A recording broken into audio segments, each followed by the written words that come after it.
ইরানের সর্বোচ্চ ধর্মীয় নেতা আয়াতুল্লাহ আলী খামেনির রাষ্ট্রীয় জানাজা সাময়িকভাবে স্থগিত করা হয়েছে।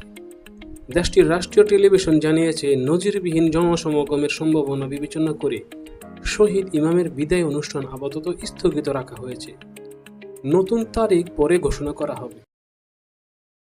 ইরানের রাষ্ট্রীয় বার্তা সংস্থা জানিয়েছে, দেশটির বিপ্লবী গার্ড সতর্ক করে বলেছে, হরমুজ প্রণালীতে যদি যুক্তরাষ্ট্র, ইউরোপীয় দেশ বা ইসরায়েলের কোনো জাহাজ দেখা যায়, তাহলে সেগুলোকে সম্ভাব্য লক্ষ্যবস্তু হিসাবে বিবেচনা করা হতে পারে।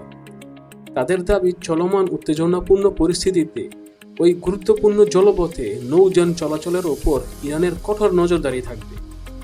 এদিকে ইরানের সামরিক সমন্বয়কারী কেন্দ্র খাতাম আল আনবিয়া সদর দপ্তরের উপপ্রধান জানিয়েছেন, এখনো পর্যন্ত হরমুজ প্রণালী পুরোপুরি বন্ধ করা হয়নি। আন্তর্জাতিক নিয়ম মেনেই বিভিন্ন দেশের জাহাজের সঙ্গে আচরণ করা হচ্ছে বলে তিনি দাবি করেন।